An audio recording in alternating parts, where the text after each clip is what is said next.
All right, so hopefully this is the session that you signed up for. Today we're going to talk about supporting trans and non-binary students through complex systems and frustrating interactions. So thank you so much for everyone who is interested in this topic and is joining us today. We have quite a big group, so I've tried to integrate some interactive components and some discussion components, but I just want to acknowledge that it's always hard in these online environments to kind of get a feeling from the group. So hopefully you'll still get a lot out of the next 75 minutes that we'll spend together. And so to start, I'll introduce myself. My name is Hélène Froard-Dourlon. I use the pronouns they, them, or she, her. I work in the Equity and Inclusion Office as a strategist. And a lot of the work that I do a whole bunch of things on campus, but a big chunk of the work that I do that's relevant certainly for today is supporting institutional change initiatives and systems change in the area of gender diversity. So looking at our policies, institutional practices, processes to try and create more inclusion of gender diversity at our university on both campuses. And I will also pass it over. So today, I'm really lucky to have the help of Eka Nagatani, who is joining me. She's a Life Operations Coordinator with VPS Students. And Eka, do you want to introduce yourself quickly so people have a sense? You'll probably get to interact with Eka in the chat a little bit, so we wanted to make sure to say hello first. Hi, everyone. I'm Eka. And I'm just helping Hélène out with the presentation today. So feel free to send me any questions about kind of tech concerns or anything that you might have in the chat. Also, I'll be trying to moderate the chat in terms of collating all of the questions and then taking them to Hélène during smaller kind of breaks in the presentation as well. So if you do have questions, I will be gathering those also. And yeah, I'm really excited to be here, and I'm looking forward to the presentation as well. Thank you so much for the time, Hélène. No, thank you so much for the support. Again, it's one of those funny things about this new remote environment. It's really helpful to have the support. So please feel free to reach out to Eka at any point in the chat. And if you do have questions that come up, like I mentioned, there are points in the presentations where there'll be an opportunity to exchange with each other and with myself. But it's always good to write out questions as soon as you have them, and then Eka will keep track of them and make sure that I'm aware of them so I can try and weave answers into my presentation or specifically answer them if I get a chance. All right. So the next thing, obviously, that I wanted to do is do a bit of a land acknowledgement. I'm joining you today from the unceded, traditional, and ancestral territory of the Musqueam, Tsleil-Waututh, and Squamish peoples. And I know there's probably other people on the call who are joining us from the land of the Syilx Okanagan Nation. Since those are our two main campuses at UBC, I think it's important to name these two places specifically, even if you're joining us from other lands. And please feel free to acknowledge the land that you're joining us from in the chat if you would like. But I think it's especially important to name explicitly these two places where the UBC campuses are located, because this online environment would not be possible without that physical location. And the ways in which UBC has benefited from the land that these various nations have taken care of for thousands of years at this point. The other piece for me that's really important when I start a session around gender diversity, especially to acknowledge, is that a lot of the systems and ways of thinking that we've inherited around gender are drawn from colonial ways of thinking and colonial systems. And in fact, gender and sexuality were really prominent ways by which Indigenous populations were colonized, and by which Western ways of thinking were imposed onto Indigenous peoples on Turtle Island, in the land that we know now as Canada.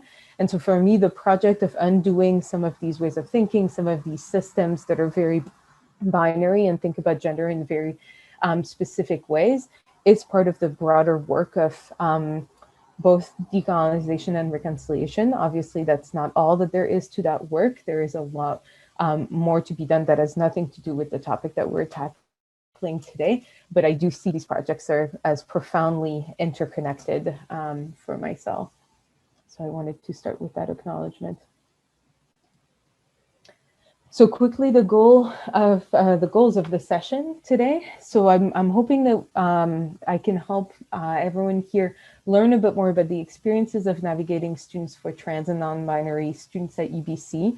To a certain extent, a lot of the barriers that exist for students also apply to faculty and staff. So I think you'll be gaining some knowledge around that as well. You might have yourself some personal knowledge around it, both professionally and in your own lived experience. But a lot of people often don't quite have a sense of exactly what the experiences are around these things. And then really the other piece of the session is to help start to build up some skills for inclusive and supportive practices in the face of systemic challenges. And so I'll come back to what I mean by systems challenges in a moment. But that's very much the way that I want to take the conversation today. And here I have a first question for you all. And so if you do have questions, please write them down in the chat. But if there are specific issues or topics that you would like to make sure we tackle today, or specific questions really that you would like an answer to, I know one of the biggest barrier in this area at UBC is that sometimes we're just not sure what we're supposed to do in certain situations. So by all means, feel free to add that in the chat. I will also, I think I have it in the slides somewhere later, but I will post it in the chat quickly. I'm also reachable at this email, trans.inclusion@equity.ubc.ca. And that's a great place to go if you have, again, a specific situation or a question that's really specific to your unit or your mode of working that you're wanting to chat through with someone who has some solid knowledge of current policies and processes at UBC and what we can do to make them better. Always feel free to reach out and we can kind of work through that specific topic together. So I want to start by the presentation by just giving a little bit of context for UBC and just some things that I think are important for everyone to be aware of. First, it's the frameworks that are available at UBC when you're working towards improving trans inclusion in your work. I'm not going to go into depth into any of these. You probably know many of these already. The first one is policy SC7 on discrimination. The second one is the respectful environment statement, which I would say are the two pieces of policy that are most helpful if you're looking for ways to understand sort of what the university's position is around these issues. And it's very much in supporting processes that do not discriminate on the basis of gender identity and gender expression. So really, from a policy perspective, we should be doing all we can to avoid any practices, process, or practice or process really that could be seen as being discriminatory on the basis of gender identity and gender expression. And then I also highlighted the UBC strategic plan and the inclusion action plan. So both of these plans are helpful if you're looking for sort of backup in terms of the work that you're trying to do, if you're trying to bring about some changes in processes or practices in your unit.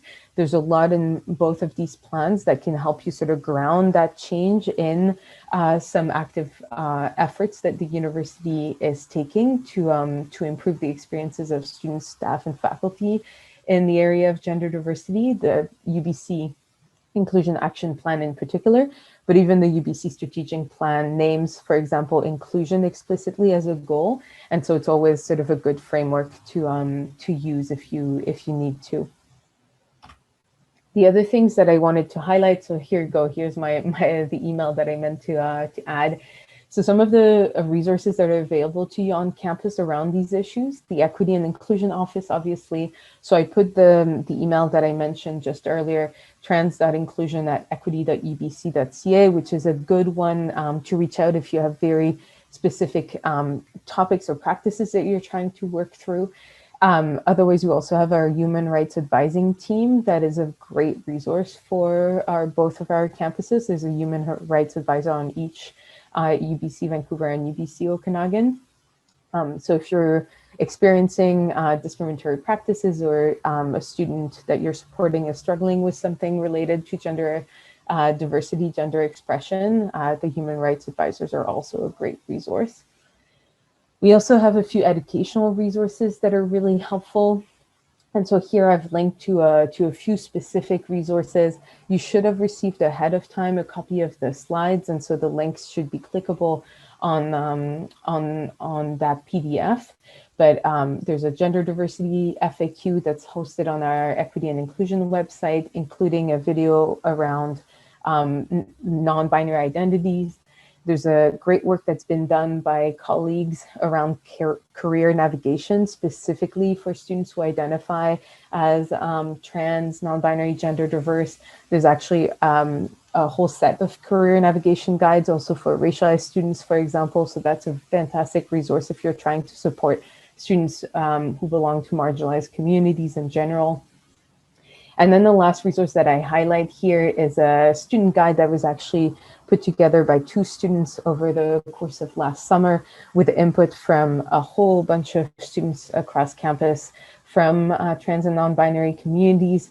It's a fantastic student-facing, really, resource that you can share with students that you're supporting.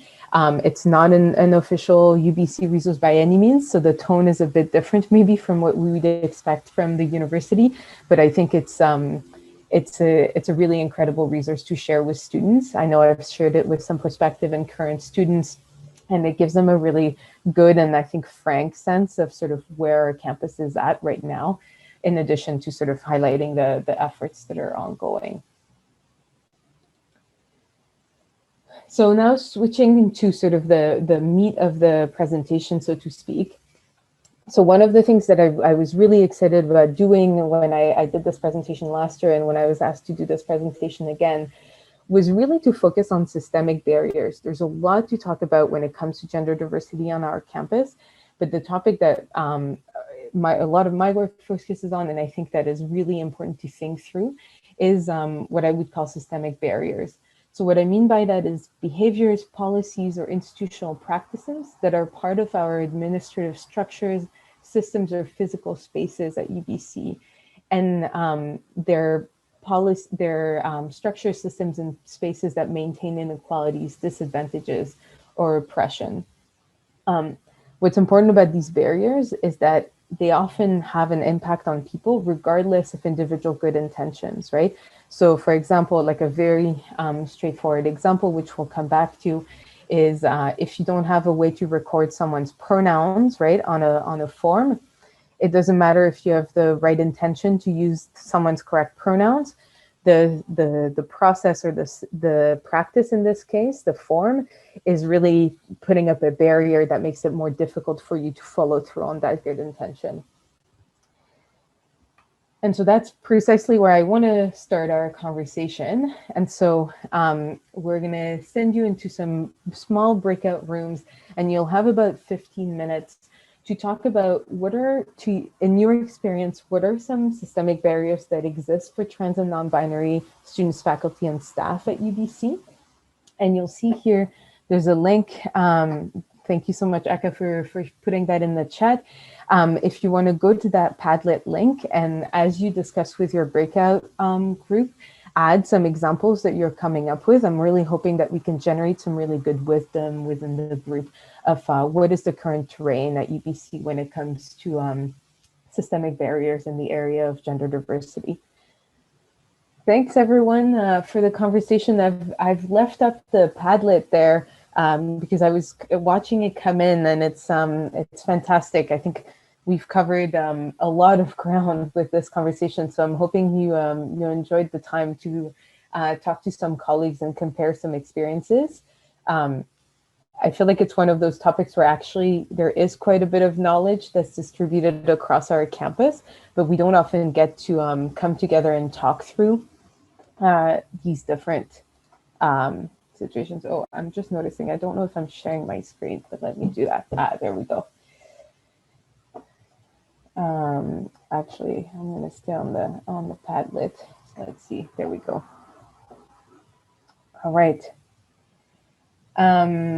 So a couple of things I just wanted to bring attention to before I kind of go over a lot of what actually is listed on here.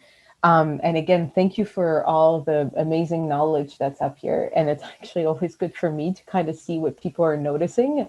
But I did want to point out the graduation diplomas in particular used to be one of those forms that were causing students a lot of trouble, and it's still a point of contention and kind of a point of difficulty for a lot of students. We have clarified with my colleagues from human rights that students who do not want to have not had a chance to have their legal name changed, which is a lot of students for a lot of different reasons, but do not want to have their legal name appear on their diploma, have the option to have just their initial appear on the diploma with their preferred name in brackets. It looks really awkward and it's obviously not a perfect system, but for students for whom a legal name change is not an option before graduation for whatever reason, it is a way to ensure that at least your diploma doesn't misgender you and misname you, which can be really upsetting, right? Because it's kind of the culmination of your achievement of your degree at UBC. The other thing that I wanted to bring attention to is housing. So there is actually some options now in housing to accommodate students who are non-binary in particular. And housing actually has a system, is one of the few places I think on our campus where the system does allow students to identify as a man, a woman, or a non-binary person. And so the housing folks usually do some follow-up with any student who identifies as non-binary to figure out with them in a personalized way what is the best housing that's suited for them. My understanding is that mixed gender housing is sort of there's fewer options on campus, but there are a few options. Often actually what becomes a point of contention around housing is even if the floor is mixed gender, the question of washrooms is often a question because the washroom themselves often assume that even on a mixed gender floor, students will identify as either men or women. And so that's often one of the points of difficulty for non-binary students, even on floors that are technically not gendered. So it's just a couple of points of clarification that I wanted to mention. But aside from that, I mean, you all have done an incredible job of identifying a lot of the barriers that I wanted to highlight. And I'm actually going to go straight into sort of these systemic barriers. And so again, a lot of them were identified in the Padlet. So gender data absolutely is one of the number one problem that we have at UBC. Someone noted that legally in British Columbia, you can have documentation and identification that indicates X as a gender marker. It's a legal gender marker. And yet UBC has no capacity to record that gender marker properly at this point. It's an issue that we're very aware of and that colleagues in enrollment services in particular are well aware of, but it's a really complex it's really complex to add that field is the best thing that I can say. But the fact remains that for non-binary students, that poses a lot of problems, right? Because then that identity doesn't get transferred into all kinds of other systems that draw on the data that's in the student information system. I will note for anyone who doesn't know that for binary students who identify as either men or women, they do have the option to switch that gender marker on their student record without any proof of legal gender change or any kind of documentation. It's just about self-identification. So they can contact their enrollment service advisor and ask for that change to be made in the system. And so at least for binary students, that's a bit of support that's available to them.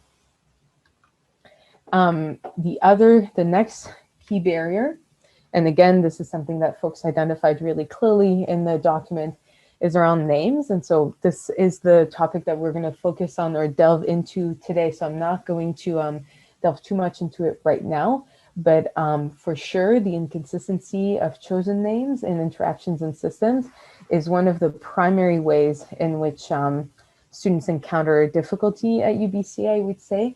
And it happens quite frequently for a lot of students. So it's something that's very much a recurring experience. The other area is what I would call gendered records. And in some way you could say names are a type of gendered record. I just put it separately because I think it deserves its own category at this point. And again, that's something that you noted in the Padlet, the absence of a pronoun field in most of our forms and system makes it really difficult to sort of keep track of students and how they identify. Someone I saw mention classrooms. So similarly, because most of the time we don't have kind of an automatic way of allowing students to identify their pronouns. As a result, in classrooms, misgendering happens quite frequently. I will say one of the upsides of COVID and having everyone have to engage in remote learning is that Canvas, which is our main learning management system at UBC, is one of our only systems that currently allows students to record their pronouns. And so currently, if a professor is using Canvas, or if you're using Canvas in some of your programming, you do have the ability for students to identify their pronouns that way. And so that's been a huge improvement, even though the system is not quite perfect on Canvas, at least something. And similarly, it's something that's come up for titles, right? So we still have a tendency to use Mr., Mrs. by default. And we do record that information in some cases. And so it's led sometimes to some weird discrepancy, right? Where a student will get called by the right name, but the wrong title, or vice versa. And that one is a tricky one because it's not always clear where that information came from, because I've had cases where students or employees say, I've never given that information to UBC. I'm not sure why they have that title on record for me. And that's really hard to track down when those kinds of things happen, but at least we can try and update them, and certainly enter no title, right? Which is that's one of the areas where it's quite simple to move to a better practice, is it's just not necessary to use titles most of the time. And finally, I see that got cut off a little bit here, but facilities and physical spaces, I think, is another area that, again, a lot of folks highlighted. There's a really uneven distribution of gender inclusive facilities on campus. Sometimes they're there, but they're less accessible in many different ways. Sometimes they're locked. Sometimes they're marked as staff only, for example. Or sometimes they're just really hard to find. They're like at the end of a weird corridor at the corner of some office that no one ever goes to. And so students and employees, to a certain extent, sometimes struggle to find a place where they can go use the facilities. I will say that staff, for the most part, are in a slightly better situation, but there's still some buildings, and I'm sure some of you are in those buildings, where there's individual stalls, but they're still marked technically in gendered ways, right? So there's still a men's stall and a women's stall, which is obviously quite easy to fix, right? You just change the signage and say anyone can use the stall at any point, because it's not a shared space. It's usually quite uncontroversial. And there are some progress. You've probably, if you remember being on campus, the new Student Life building has multi-stall gender neutral washrooms. And so there have been some sort of in new constructions, because retrofitting is often the barrier there. But in new constructions, I think we are making some efforts. And actually UBCO is, because a lot of the buildings are newer, I think in some places is actually kind of ahead of the Vancouver campus, for example. I know in housing that's the case, for example, because it's just way easier to build a new building right than to go back and try and retrofit an older building. Anyone who wants to jump in at this point, just to make, if there's anything that I've major that I've missed. I know folks mentioned also the student health as another area, and I won't get into that because that's a whole other set of issues, but for sure that's a space where a lot of our students struggle to kind of navigate as trans and non-binary students. I don't know if anyone has a comment quickly, if you can use the raise hand maybe, so it's easier for me to identify you. And if not, we'll keep going. Excellent. So at this point, I'm guessing, oh, sorry, go ahead. Oh, sorry. I thought we had someone who was jumping in. So I'm guessing from the way that you filled out the Padlet that a lot of you are probably have a fairly good sense of why it is important that we talk about systemic barriers. But I just want to go over sort of the key reasons why we really should be paying attention to the way that our systems, our procedures really put up these barriers for students. The first one is that really they create daily stress and anxiety for students, especially when inconsistencies happen. It creates that feeling of when will this happen again, right? You never quite feel like you can trust the institution to address you properly or to not create harm. And so even if it doesn't happen all the time, it happens for many students frequently enough that comes to be their default, or that they expect to experience this harm. And that takes a toll, right, after a while. Not to mention the labor of trying to fix mistakes when they do happen. And inconsistencies in that area are almost, it's interesting, especially in the realm of names. In some ways for students, it's almost worse that we're trying to do better and that we're trying to use chosen names more consistently, because then they start seeing their correct name show up in a number of places, but then there's still some places where suddenly the legal name comes up, right? And so I wouldn't say that we shouldn't try to do better because of that, but I do think that there is this particular kind of anxiety that comes with inconsistency and the fact that they can't trust what any system or any unit is going to do, that creates a particular kind of stress that's different from going into an institution or going into a place knowing that people are just going to use the wrong name. Yeah, so that's been an interesting challenge for us thinking that through. The other thing that's hard with systemic barriers is that change is often slow and progress is often invisible. There's not a lot of sort of big moments where you can say, that's it, we fixed it, because it's often tinkering over a long period of time. And for understandable reason, this often leads to feelings of frustrations and or hopelessness on the part of students, this feeling that nothing will ever change. And I have to say, I was a student at UBC before I started in this staff role, and there are some things that I've seen happening over the course of the last 10 years that really haven't moved that much, right? And so when you think about a student life cycle in particular, that 4, 5, maybe 6 years, sometimes a few more if we're thinking graduate students, it's really hard to be going through an entire student life cycle and not see any changes. And it's hard to make people feel bad for feeling like nothing is changing, right? So even though on the staff side, you might see some change over a long period of time, students just don't have that experience because they only are at the university for that given period of time. And finally, these kinds of systemic barriers really generate a lack of trust and a lower sense of belonging, right? The sense that this university or program wasn't built for me, that we don't care about them.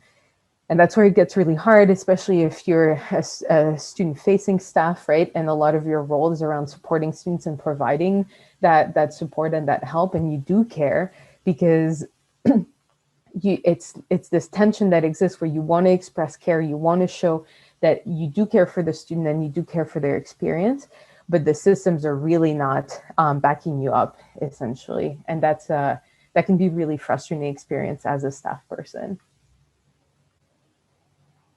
And so today I wanted to kind of delve back into chosen names, because like I mentioned, I think it's one of those topics where we're trying at the university to do better, to improve our systems, to create fewer inconsistencies, and yet they still happen.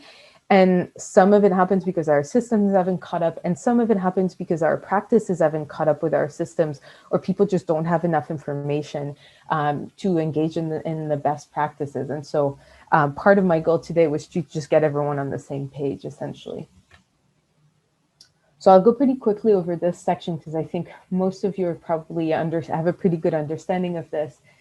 Names matter, and getting someone's name right. And I say that here, not just for trans and non-binary students, right? But any one of us who has a name that's pronounced slightly differently or spelled in a way that's a bit unusual can probably relate also. That really goes with anyone's name, right? So getting someone's name right validates and affirms their identity. It is often a good way to signal staff support, right? That you're a supportive person.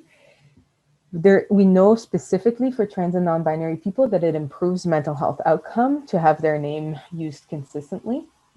And it helps create a sense of belonging on campus. So again, compensating for some of these effects of systemic barriers that we just talked about. And I want to highlight this because this is feedback that I get from students really consistently, and I find it really interesting. Access to and use of a legal name is often perceived by students as a breach of privacy. And that's not necessarily, like on the staff side, that's not necessarily the case, because currently our systems really make the legal name of students very easily accessible to us. And so that's something that it took a little bit of time to wrap my head around, but students really perceive your access to that information in most cases as having access to private information about themselves that they wish that people did not have. And so there's often a really big tension there for students, because they feel like they don't have a hand in how their information is handled, collected, and used at the university. And for trans and non-binary students in particular, it's sensitive information. And in particular, name is sensitive information because it often, unfortunately in our society, contains gendered information. So there are certain names that are associated much more heavily with men and or with women, right? And so if you see, I'll give an example, if you see someone whose legal name is Mark, you're going to make assumptions about the kind of body that this person might have. You're going to make assumptions about how that person identifies. And so access to the legal name, it's not just access to a piece of information that the students might not want you to have to start with, but it often creates implications in terms of how they're addressed. And so for all these reasons, there's a sense that there's a lot of privacy that's caught up in that. And unfortunately, students have very little decision-making power over when and where that name is used currently on campus.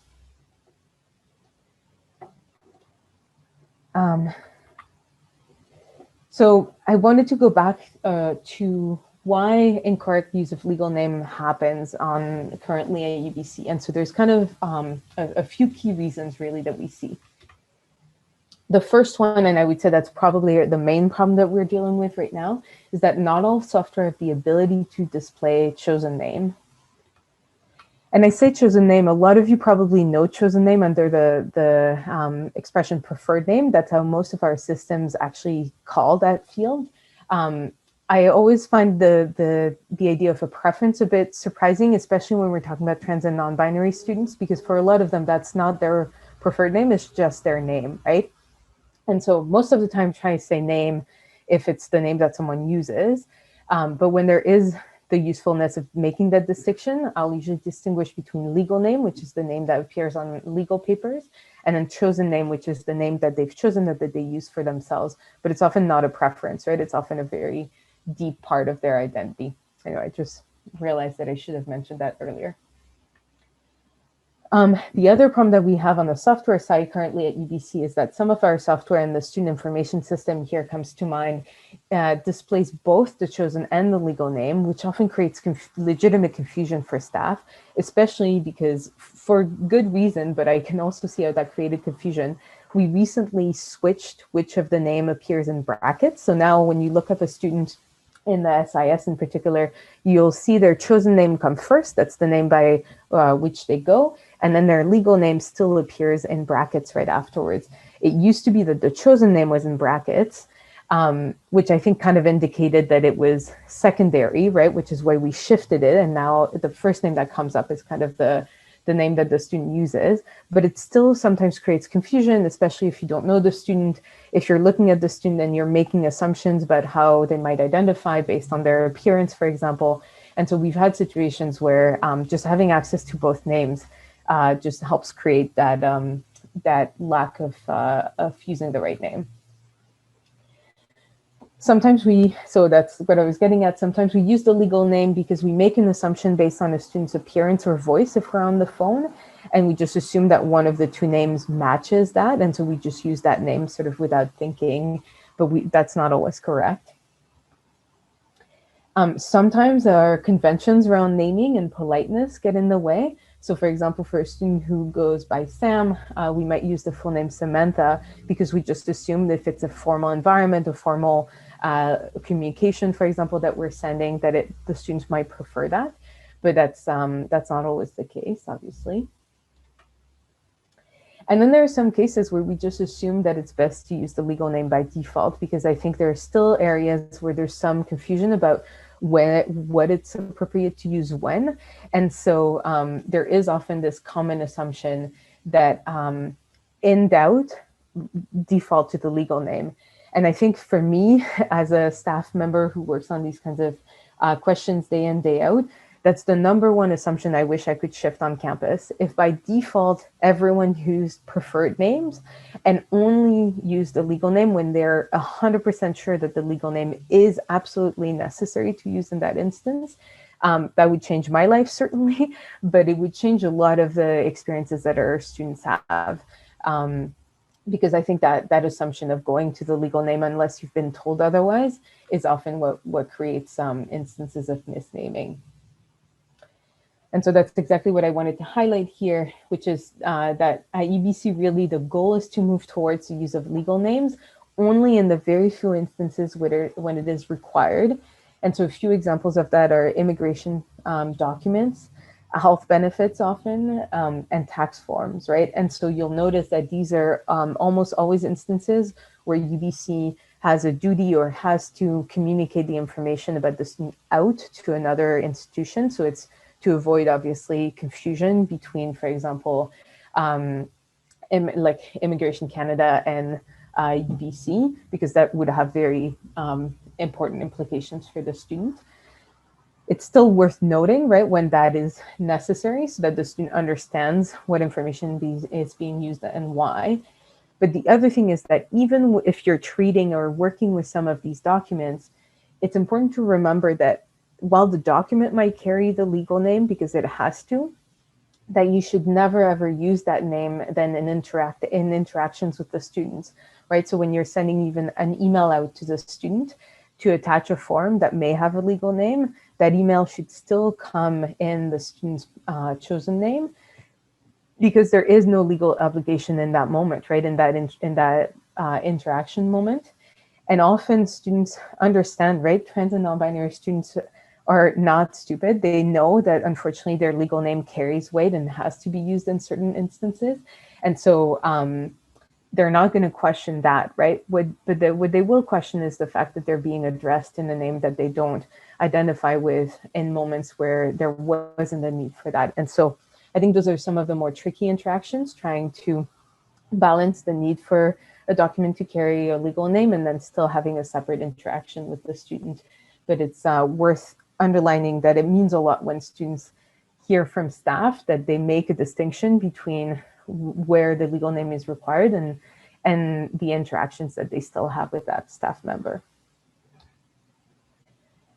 So I wanted to then draw attention to the way that we're really set up to make mistakes as staff, and to a certain extent faculty members also at UBC. Because the problem of policies and systems is they really create a framework within which we're acting, right? So to avoid mistakes, individual actions really have to be supported by our policies and systems. And that's not currently the case. And so here, I would like to send you all again into breakout rooms, this time only for about 10 minutes, because I want to be mindful of our time together. And I want you to just share with each other if there have been some instances where you have encountered and you have maybe made mistakes because the system wasn't quite working or wasn't giving you the information that you needed in order to not make that mistake. So Eka, if you can put that question in the chat so people still have it, and then, sorry, I was not looking at it. Perfect, thanks for doing that. And then, yeah, send folks out into another breakout room for just about 9-10 minutes. I wanted to address quickly one comment that I saw in the chat, or one question around the chosen name being in brackets versus being put at the front. So in the SIS now it's consistent, and as a result, because a lot of our systems do draw from the SIS, that I'm aware of. It's consistent in those systems as well. But one of the most challenging part of this work at UBC is that we have many, many third-party systems, not all of which are connected back to our central systems. And so I would not be surprised in the least if someone told me that their unit uses a particular system that currently has it reversed, where the legal name is still at the front and the chosen name is in brackets. Because that's entirely possible given what I know of how the way the systems are set up at UBC, which creates even more frustration for the students and for the staff, right? Because sometimes you just don't know what you're looking at. So sometimes you might have to verify within your specific unit and the specific software that you use, what is the default setup. So thanks everyone for participating in the second breakout room. I purposefully didn't create a Padlet because I wanted people to feel able to share some potentially more personal information and experiences without having to share it with the whole group. But I hope it was an illuminating conversation amongst all of you in terms of the kind of stressors and the kind of mistakes that are created as a result of working in an environment that isn't always as supportive as it can be. And so here I really just wanted to come back to what happens if you do make a mistake, because I want to acknowledge that that happens. It happens to all of us, and it happens in some cases quite frequently, depending on the way that you're interfacing with students or the systems that you're having to work with. So as much as possible, you want to apologize immediately to the student and potentially apologize in a public way if the mistake was made publicly, right? So correcting yourself instantly, for example, can be a good way to do that so that people who heard the mistake also hear the correction. But it's also important not to dwell too much on that mistake, right? Because you don't want to draw too much attention to the person that you misnamed or misgendered. If there is some space, it's important to validate the harm, especially if it was like in a written communication, for example, I'm thinking, and there is some space. Acknowledge that that was really harmful as a practice. Often students are looking for that empathy. Like often students understand that mistakes happen and they understand that the systems don't always support good practices from staff. But so being validated, seeing their the impact being validated can be really powerful. You can apologize after the mistake has been made, but again, be mindful of taking up space. The student probably encounters these mistakes regularly. You shouldn't set up a situation where the student feels like they have to reassure you or make you feel better for making that mistake, right? Most importantly, or secondly, you want to identify why the mistake was made. So did the process or system facilitate that mistake? If so, who can help shift that process or that system? Was it maybe that you made an assumption, right? I said earlier that sometimes we have assumptions that we make based on appearance, based on voice, based on the name that someone uses. Maybe you're having trouble switching to a new name or pronoun if you had a relationship with the student or the person before. And so in that case, it's a question of really retraining your brain. And there's many ways that you can do that.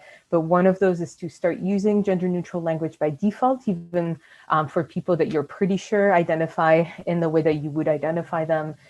You can start, if you're thinking about a particular person, you can practice having conversations about that person, for example, with a partner at home or with a colleague where you're being intentional about practicing the name or the pronoun that tends to slip your mind. All those are good strategies to make sure that there's not a mistake that's made again.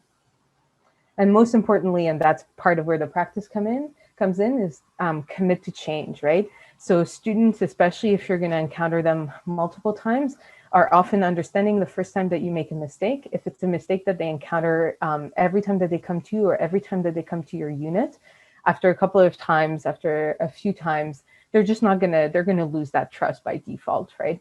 And so I think when students see a change happening, often that's really heartening, and it often helps feel better about the mistake that was made initially, and it's much more likely that that mistake will be forgiven and won't have as much of a long-term impact. And so here I really wanted to emphasize, because this is the Advising Pro-D series, but I'm sure there's folks joining us in different kinds of roles, and I think a lot of this still applies. But I think there's really an opportunity there for advisors to be change makers, right? So you're working within a system that's not perfect, but that doesn't mean that the mistakes are doomed to happen or that there's nothing that you can do. So first of all, you can help students navigate systems, right? And warn them when you know a system is likely to misgender them, for example, or likely to misname them. You can give them a heads up.